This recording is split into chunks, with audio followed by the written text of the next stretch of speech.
Hebreus, no capítulo 7, o versículo 12. Pois quando se muda o sacerdócio, necessariamente há também mudança de lei. Olhando assim superficialmente para esse texto, dá para se concluir que houve uma mudança na lei. O texto aqui parece estar falando de modo claro que houve uma mudança na lei. Os adventistas do sétimo dia acreditam que a lei não sofreu nenhuma alteração. A lei de Deus, a lei moral, continua valendo tanto quanto valia lá no passado. Ainda está vigente hoje.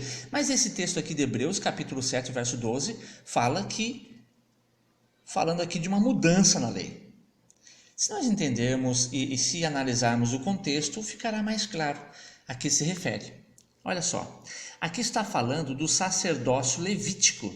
Quer dizer, os levitas, a tribo de Levi, os levitas, era uma das 12 tribos que havia lá no povo de Israel. E aqueles que faziam parte da descendência da ordem de Arão, esses eram ou poderiam ser sacerdotes.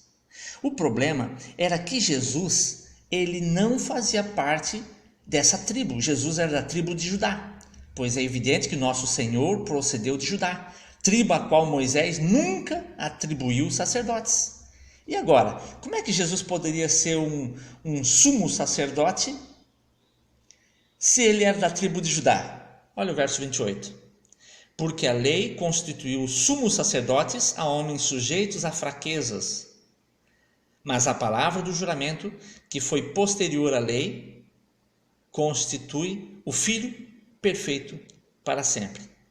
Quer dizer, Jesus, para poder ser o nosso sacerdote, mesmo não sendo da tribo de Levi, ele teve que não utilizar a lei, a ordem de Arão, mas utilizar a lei, a ordem de Melquisedeque, que ele era um sacerdote lá no passado, lá no tempo de Abraão, e ele não tinha uma genealogia, no sentido assim de que ele não tinha uma descendência sacerdotal.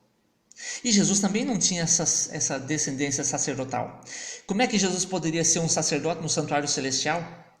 Segundo a ordem de Arão? Não, ele era da tribo de Judá, mas segundo a ordem de Melquisedeque. Por isso que o texto diz, pois quando se muda o sacerdócio, necessariamente há também mudança de lei. Que lei que mudou? A lei sacerdotal. Agora, o que antes era apenas para os filhos e descendentes de Arão, agora em Cristo, ele assumiu a ordem de Melquisedeque.